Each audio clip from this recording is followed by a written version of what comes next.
G'day punters, welcome to the 5 for 5 mailbag WA review from Winterbottom Stakes weekend. Pete Anthonus alongside Luke Dayton. Dates, how was the weekend? How did it treat you overall?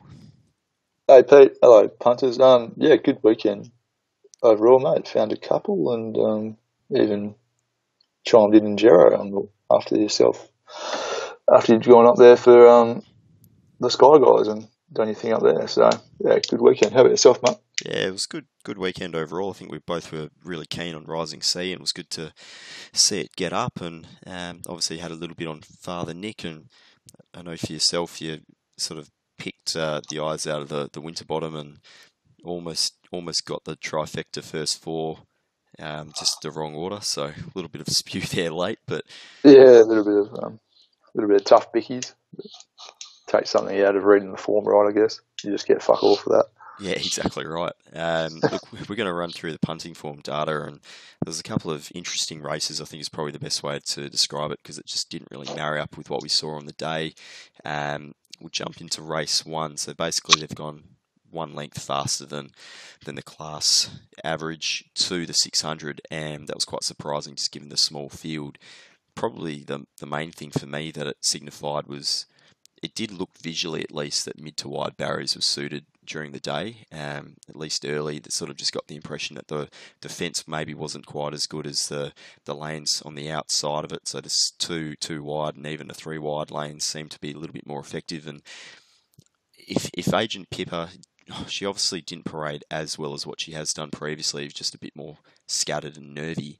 But potentially it was actually the inside being a little bit off because she's run at benchmark. I just assumed that she was going pretty slowly, given that she failed to finish because the overall times that they've run and the overall sections are pretty strong, and she's basically gone about 4 lengths below her previous start. Yeah, like I said, interesting race. I think we were sort of both keen pre-made Agent Pippa and didn't parade well and sort of went looking for excuses for her. But maybe fence was off. She did miss the kick a little bit and had to get scrubbed up, so maybe burnt a little bit too early and had some pressure on her outside. But she was probably disappointing in the end, whether it's the end of the prep. She's had a pretty long, sustained prep now. I know she had a little bit of a break in the freshen, but still a pretty big prep for a 3-year-old. In saying that, the top three probably all were impressive. The Celts Flying and King Stable is absolutely motoring on all cylinders at the moment, going really well. Good to see. How to Fly did what it normally does, sat off the pace and ran well, and will probably entice a few to back it next start. Jintang, I want to see next start where it gets to, if we can get a barrier and find the front. I think it's getting fit enough to sort of run its close to its PB and roll along in front. And Zucros was hit line pretty well for being first up.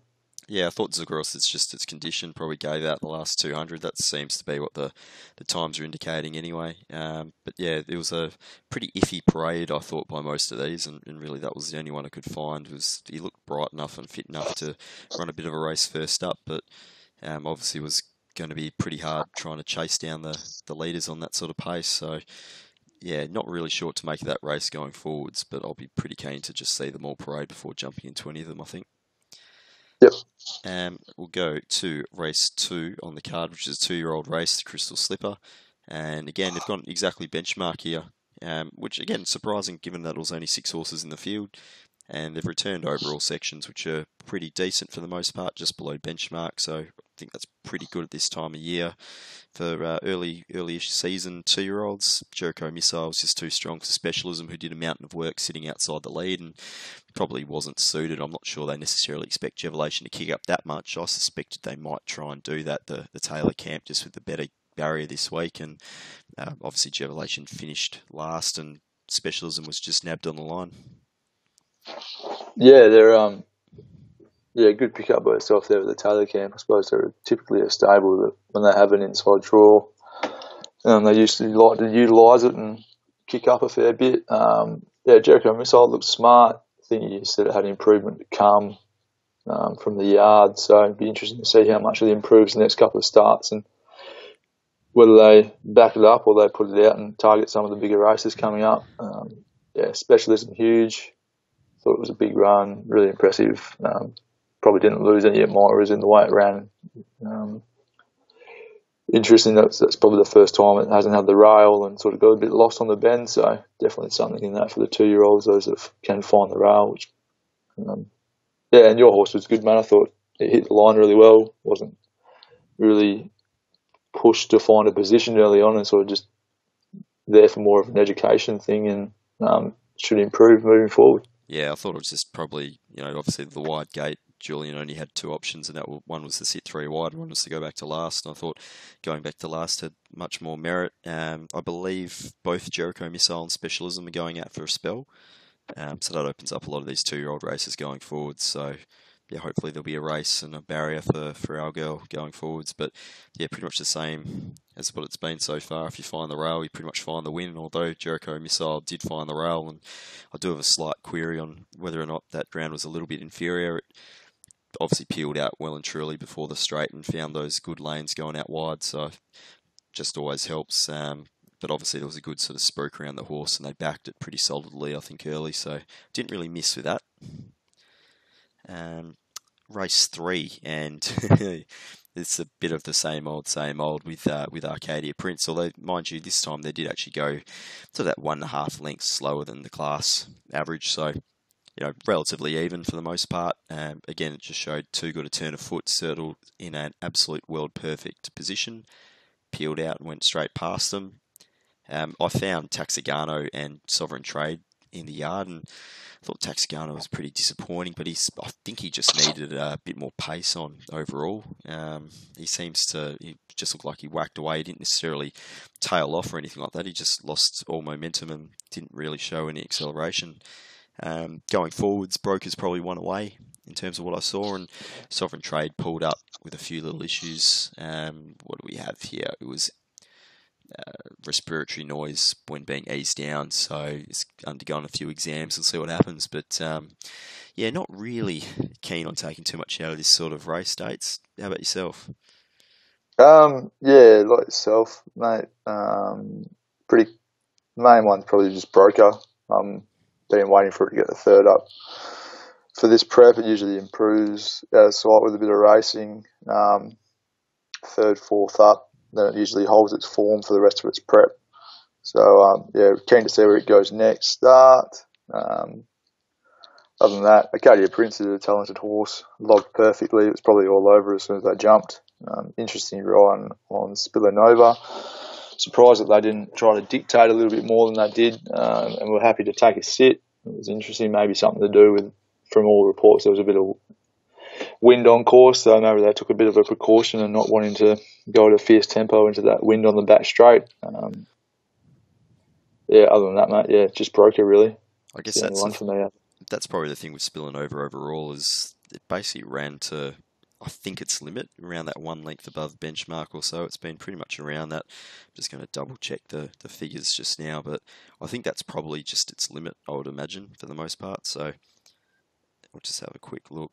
But yeah, outside of that, it's one of those races where you just sort of want to see them all parade again next start. Arcadia Prince, will probably find its own limit as well.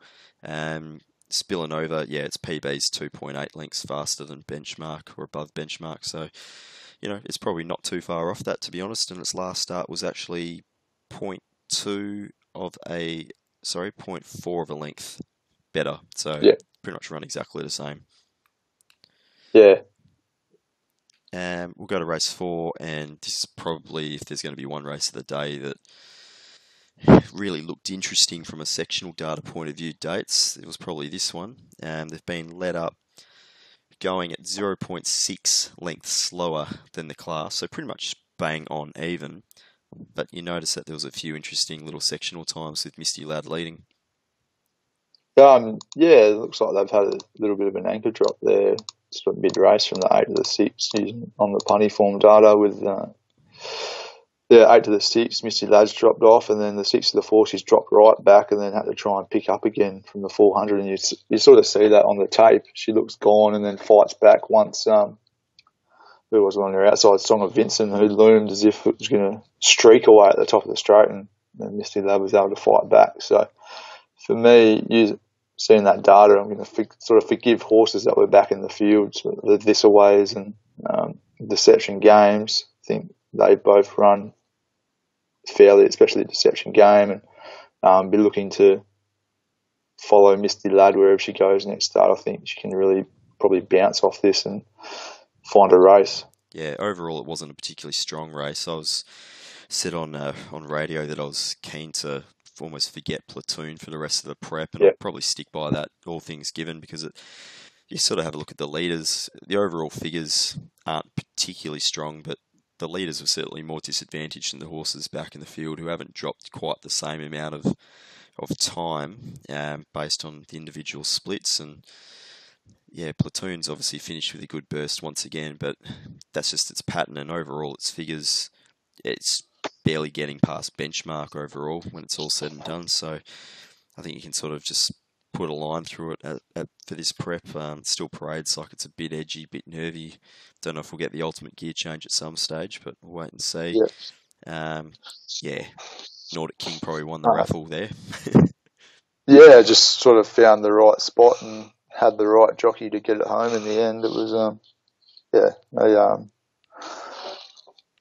interesting race, I guess, and especially more from the sectional point of view. And Misty Lad's dropped that nearly a whole second from the 800 sectional to the 600 sectional. So I liken that to sort of if you're going for a long distance run and then you sort of stop for 10 seconds to take the view in, and it's pretty hard to get going again. It takes you a little while to find that rhythm again. So it's pretty similar for horses, I imagine. And conversely, I guess you got to forgive Song of Vincent, but even its parade, Song of Vincent, it's got plenty of improvement to come. It got really hot and bothered late. Even for it is a horse that tends to parade with a Clark, and it does get a little bit toey, but yeah, it got really sort of hot and bothered towards the end, and I was half expecting it to drop off, and that's why it was surprising when it loomed and looked like it was going to pass Misty Lad, but it just didn't drop as much acceleration as Misty Lad did. So anyway, it's a joy of the punting form data, punters. It helps explain a few things as opposed to just letting your eyes become the judge. Race 5, and well, it was relatively easy, I guess, in the end. Relatively easy watch. Jared Noske, if you want to have a look at sectional data that favours a front runner, well, it's basically there's been a small slowdown from the 1,000 to the 800, but then it's a good increase. The 800 to 600, 600, 400, 400, 200, and then 200 to the finish. Just steadily increased each of the sections. Perfect. Great ride, and you watch the tape and you can just see he's just got the horse comfortable. At no stage did it come off the bridle, and sort of everything else before the turns off the bit trying to catch up. So Perla ride, Perla fine for the Movers boys, and happy to keep that streak going for the Movers bets, mate. Well done. Yeah, they've been going all right. They've been select, but they've been good so far. So hopefully, may it long continue. Other horses out of the race, I thought King Louis was pretty good outside the lead, only beaten 1.1 lengths. The Coney's boy just keeps parading the same and just keeps pretty much running the same as well. So I almost keep underestimating it. Mind you, the overall data for this race wasn't particularly strong. And even then, in terms of the early speed, Rising Sea's gone to the 600, 8.6 lengths slower than the class. And then obviously just sprinted home. So again, when you've got that sort of lead with a leader, you can't help but be pretty happy with that. But yeah, overall the actual benchmark figures are a little bit questionable. Jaspera improved a fair bit from the yard and really was going very, very slowly early days and has shown a good turn of foot. So basically gone from 13.2 lengths slower to the 600. It's then accelerated up to 6.3 above. So it's a really good turn of foot. So it just means the horse is in a good spot. But mind you, he's probably entitled to do that when you're going that slow. Upward Others copped a lot of interference early on. Sasso Circus seemed to, I don't know, jump at shadows or something like that anyway, and cause interference. Yeah, try to jump at shadow by the looks of it. It was quite bizarre watching it, and it's caused interference Upward Others, and I think Royal Command was on the outside, but probably a little bit less affected. so you can probably forgive upwards others anyway. Anything else out of the race? No, I hit the nail on the head there, mate, I reckon. Yeah, Royal Command, not too sure what to do with it. It's just one of those horses, I guess, similar to another horse we'll talk about later on in the regional championships, just gets too far back to be a consistent winning horse. Surprised that it keeps going around at the odds. Obviously got an elite turn of foot, but needs to have everything go its way. Yeah, and that's the thing. And overall, it's just a little bit better than benchmark. So, yeah, sort of taking unders on a horse that's no superstar. You know, if you're going to be doing that, there's certainly better horses that you could be throwing your money in anyway, especially from that stable. All right, race 6, the regional championship that isn't very regional, but though it was a relatively evenly run race. It's basically 0.3 lengths slower to the 600, so pretty much bang on. They haven't returned any super figures, just a little bit better than benchmark overall, but I think Father Nick clearly paraded in great order. It was a little bit deceptive in a way because he was parading around at the Clark, and then I just held off sending the mail till I got to see him run out and just got a full view of his action. And I was like, okay, this horse is pretty much ready to go, so I had to send it out as a bet. Again, pretty good performance given on the rail, and there's a lot going on up front, and even behind it as well. I thought Paradise Square was really unlucky. It was basically jumping over horses trying to get clear. Akiko got too far back, but looked in outstanding order. Whether or not Sarah Childs thought she did, I thought she did. It was an interesting conversation after the last. Flower of Scotland, absolutely flying. I think we can follow that going wherever.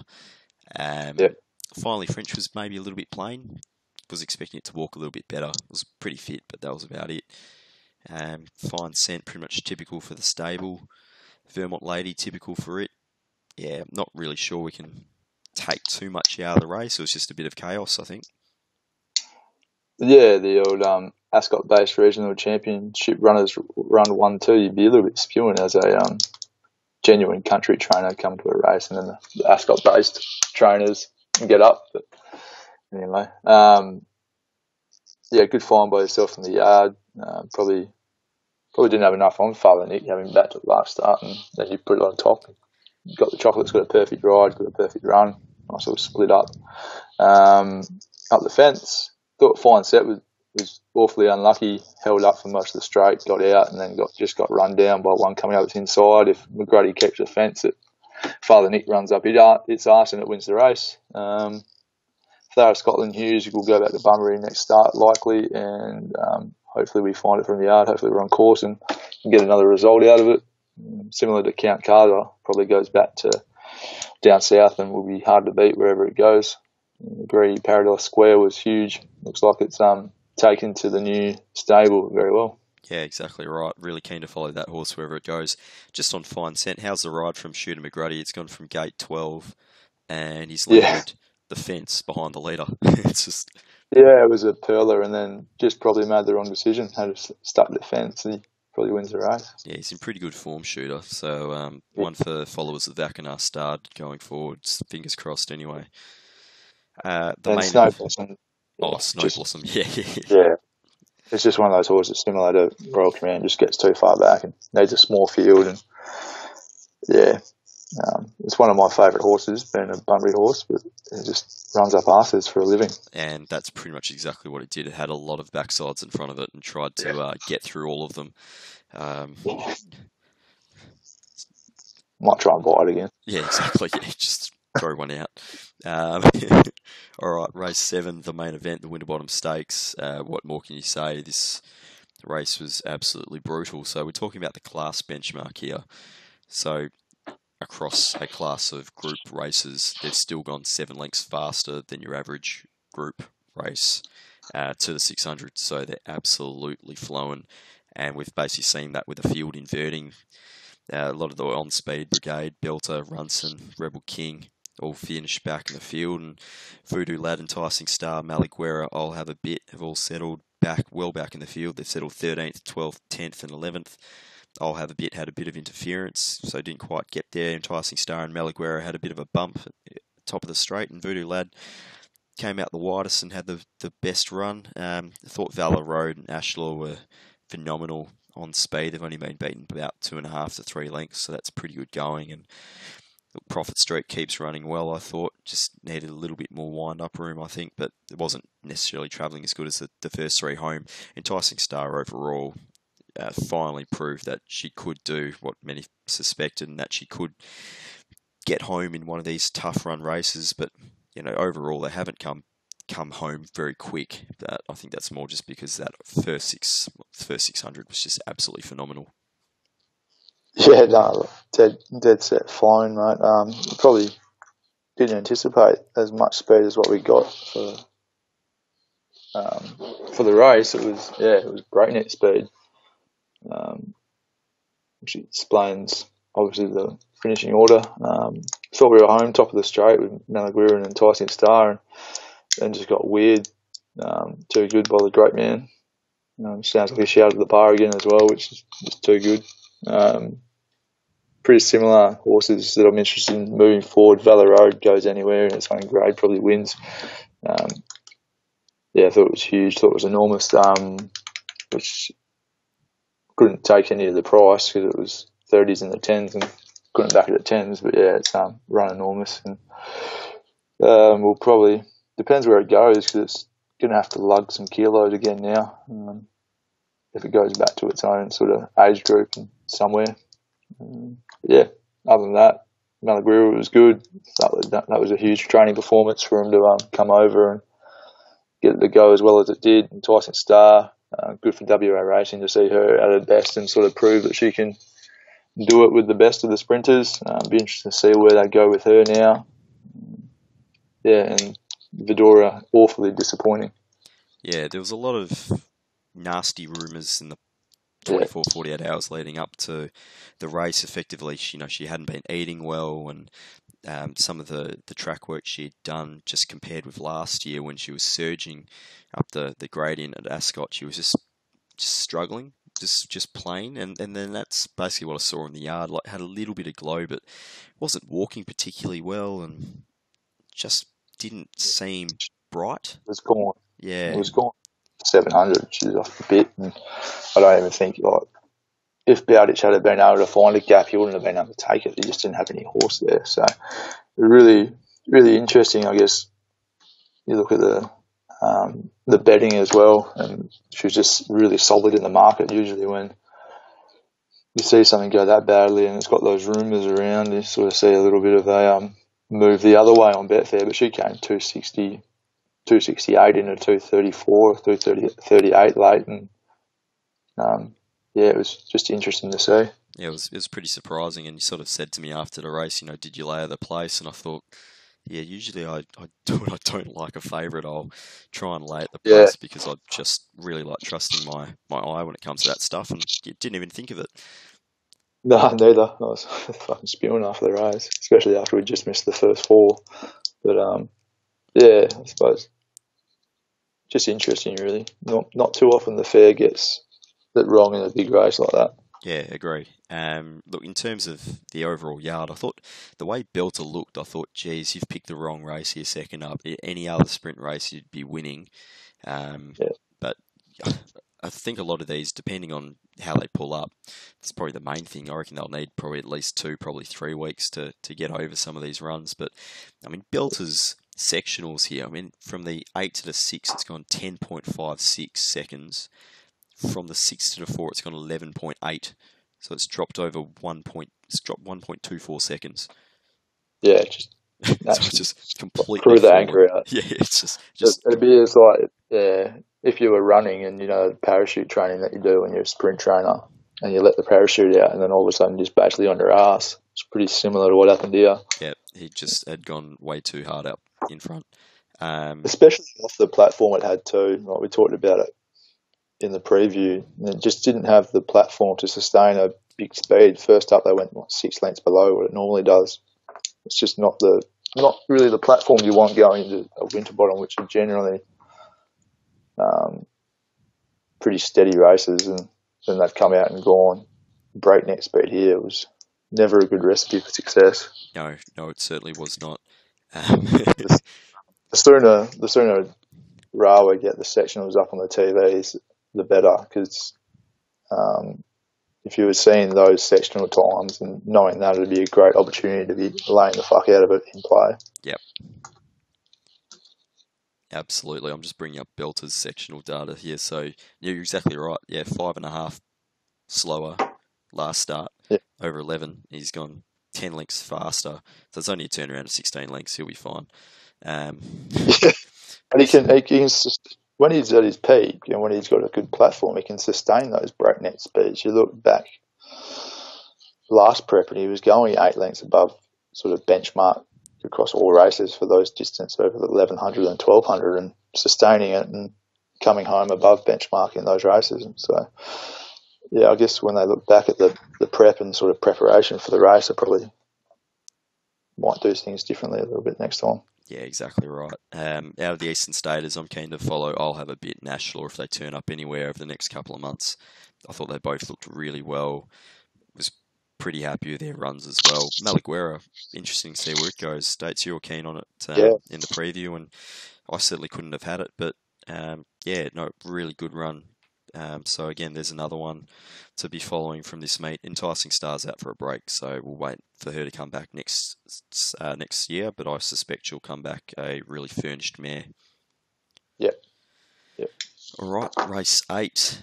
Damn Ready got the chocks here. They've gone 3.5 lengths faster to the 600, and if you come home and recorded overall better than benchmark figures, look, Damn Ready, it was probably just more a Mitchie Pateman special. That was clearly the best it's gone in WA so far. But look, there was a few horses here that are a bit unlucky. Debilatio, again, was jumping over horses. Double Jeopardy's condition probably just gave out late, I thought, but looked really well in the yard. I thought Debilatio was a completely different horse. I couldn't believe it was actually him because he spent the whole of last prep walking around like a bit of a fucking idiot, to be honest, and now here he was, and he looked actually really, really sound, like a proper racehorse again. Kind of bizarre. Fred Kersley's done a really good job there. I think we can follow Kakadu, and I thought Illustrious Tycoon was probably just a little bit jittery. He can get a bit toey and a bit warm, but even for him this was bad, and he's returned well below his best, so I'll give him a forgive for this one start, because the market did support him, which I found quite interesting, and he will have a bit of an SP advantage over a lot of this field, but yeah, I want to see him improve a lot in the yard before jumping into him, that's for sure. Yep, completely agree there. I was sort of ready to sort of give him life off that, but there was a little bit of a drift late, so maybe the parade was the key. As we've spoken about on the preview, that stable's going a little bit averagely at the moment. I think they're two from the last 50. So yeah, not in the most purple patch of form. How did Dawn Mission come back, mate? Dawn Mission. I'll just bring up the notes. I did see that she's entered for Bunbury on Wednesday in a small field. Yeah, not too sure if she'll run, but I thought she came back well. It was a good run, hit the line well first up from its wide barrier. It was always entitled to get back, and sort of looks like it could be in for a good prep if it's come back well. Agreed Debilatio, significant jock upgrade on recent jockey form, and was probably a bit unlucky in the end. Suffered a little bit of almost its own anchor drop, really. It flew for 8 of the 6 and then just started running up arses and was very unlucky, similar to Kakadu. It had some pretty good form lines come into the race and didn't get much room in the straight. Fry's Gift, probably the one from that sort of top section of the race that you can sort of let go around again next start. As you said, it's been parading pretty well and finally sort of ran up to its parade, so I don't think it's got much improvement to come. Double Jeopardy can obviously improve, and Mitchie's just found 5 lengths on Damn Ready the last couple of runs. It might have just been a case of it just needed to remember how to win again, and now it's remembered where the line is. So, yeah, definitely want to be following Debilatio, Kakadu, Illustrious Tycoon, and I haven't even mentioned Truly Belong, but it never got a chance in the straight and doesn't have very good second up form. So be interested to see where it goes next time. So a few to follow. Yeah, they did back Truly Belong as well. That was basically eased out of the race when it couldn't get the split up the fence. Dawn Mission basically had a few notes, was fit enough first up, walk can improve, so it's just something for me to be following on with. So yeah, it can improve certainly based on that parade. Yep. All right, last race on the card, race 9, and the big show. There he was, my boy. Yeah, he did. Look, they've gone only, typical bow count, but even for him, this is pretty quick. They've gone 13.8 lengths faster than the class to the 600. So, yeah, reasonably hooning. And you saw the field break up, and a lot of them were just way, way, way too far back to be even a threat. Barzinho, for instance, poor Barzinho, he paraded really well, but he needs a slower race to be figuring. He was beaten only 30 lengths. Abel Dane was doing most of the donkey work first up, leading the field up, and it's only been beaten 29.3. I think pre-race there was a few horses that could cope with this sort of early speed, and you just sort of have a look at them.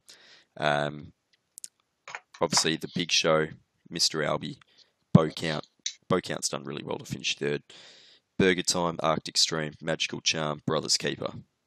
They've run the first 7 home. Yep. So there you go. Your punting form data's basically rung true there, which is always handy. What to take out of this race? Big Show paraded better. He just walked a bit better.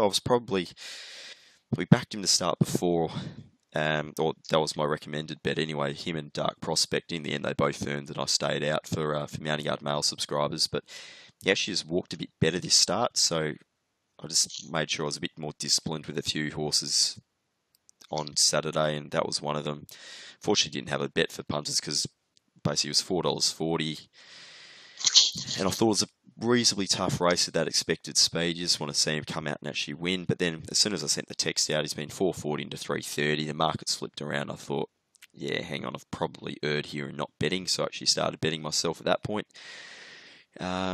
Small bets on Brothers Keeper. I mean, Brothers Keeper was a little bit too toey for me as a stayer. He just looked a little bit up and about, so I prefer to see him a bit more relaxed. Bow count was really good. It was probably the most relaxed I've actually seen him, and he finished off quite well considering he went crazy early. Don't know what to make of most of this field going forwards. If Bow count keeps going, I want to keep backing these horses that can cope with the early speed. That's about it. It's pretty simple. Yeah. I sometimes get frustrated at Bow count for the speed he puts in races, but at least we know it's going to be genuinely run. Sort of makes it a little bit easier to line the form up going into the race. Congrats to you, mate. Big Show was enormous. Fucking shit in. Well done. Arctic Stream's turning into a nice little stayer. It sustained a big run from probably the 1,000 metre mark, and has tacked on well and been beaten by one that was just way too good. Like I said, Bow count, good to be pretty good effort to tack on for third. I don't know if that's more just a state of attrition that nothing could actually make up 10 lengths in 200 metres. But other than that, probably the only other horse I really want to be following is Decoy Noxious. I sort of talked myself into it on the preview. I wasn't as keen as and then talked myself into it and got keener heading into the race. And our boy Kokomo just got a little bit lost, I think. He pushed up and then had Abel Dane fall in his lap, and he was probably in a really good position to strike. And you have a look at the in-run data on punting form. He's sitting third, and he's gone back to fifth, and he's ended up ninth on the bend. He's just had one fall in his lap, and it was probably a good effort for it to actually come back and hit the line well enough. So I'll be following it next start and hopefully get a result. Just on that dates, Decoy Noxious, 800 to the 600, he's gone 12.08 seconds. He's then from the 6 to 4 dropped 1.12 seconds and then picked up 0.96 seconds. So he's basically dropped over a second. He's picked up basically a second, which is a pretty fair effort. So I think you're bang on there. I think we can follow that. So, but, obviously the horse is going well enough, especially off that pretty brutal speed. Yeah, really interesting just comparing the staying races with horses that are running behind Bow Count versus, say, the other staying races, which have like your Salon du Cheval's 5 Degrees, Mississippi Delta, where they're barely breaking benchmark. These Yeah, races overall, like the Big Show's clocked just under 7 lengths adjusted above benchmark, and that's effectively 6 lengths superior to what Mississippi Delta's clocking. If the Perth Cup's run in a brutal manner, you'd have to say, all things given, there'll be a big field.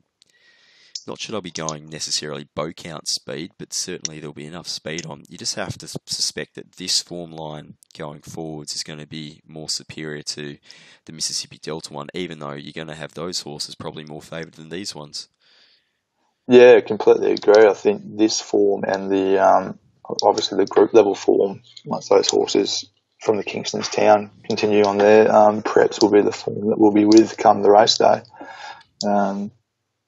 Just got to hope that something in the race wants to take it on and they don't sit there and just walk, which tends to happen in WA racing. Alrighty, Dates. From the overall meeting, do you have any couple of horses that you're really keen to follow next start? Decoy Noxious, who we just talked about, I think we can follow it somewhere. Dawn Mission, I think we can follow in a little bit easier. It'll go back to Bunbury, similar to Flower of Scotland. I think it'll go back to Bunbury next start and be very hard to beat. Misty Lad's another one that I think will find a race sometime soon. And that's pretty much it, mate. I think from a mover's point of view, I think Rising Sea, we've got our money out of it now. It usually sort of finds one race at prep and then sort of holds its form but doesn't sort of break through again. So I think we can sort of, depending, unless it pops up some stupidly easy race, I think we can sort of move on from it now that we've got our money out of it. Yeah, look, I'm going to throw in, from a yard point of view, Debilatio, just given that was the best I've seen in ages. Pretty keen to be following Paradise Square in any race it turns up next. I just thought its parade was almost a different horse. I haven't seen it that good probably ever. So it's obviously thrived in the Kalgoorlie Sun. There's probably a few others as well. I reckon there was like a really good meet to get keen on horses going forwards, but as always, I want to see them parade. We saw that perfect example, Geraldton yesterday. I was really keen to follow Carson Drive just off its parade first up.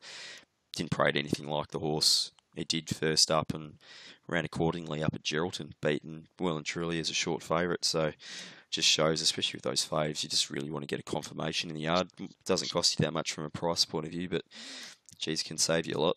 But yeah, there's heaps of horses to follow, punters.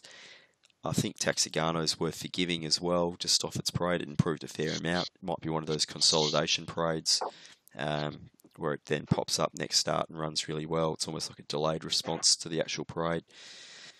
So yeah, we'll be pretty keen to have another look maybe this weekend, see what's nominated. I'll be down there with yourself on Wednesday. You're going to be out on track?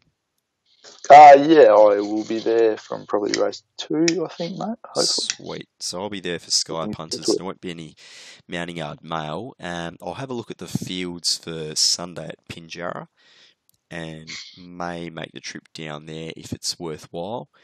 Otherwise, I'll sort of just be focusing the attention on Ascot once more. It'll be another 9-race card. And I think we should probably touch on the Kingston Town because for me, I think it's actually it's the most exciting race of the year, period. I know there'll be a lot of Eastern States punters sort of saying, a bit of WA bias, but tell me another race this year where there's been a match race like Arcadia Queen versus Galaxy Star, plus you've got pretty handy sort of supporting lineup with, Trap for Fools is one of Group 1, obviously now Material Man.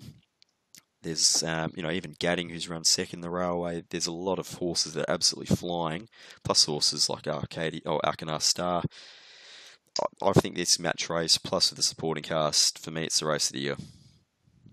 I think it's a great race, man. I'm really looking forward to seeing which horses have come on and seeing whether Arcadia Queen is as good as Galaxy Star. It's going to be very, very interesting race. You talk about some of the word that Galaxy Stars put in the best performance bar Winks for a mare this year, then all of a sudden the $5 is starting to look pretty enticing.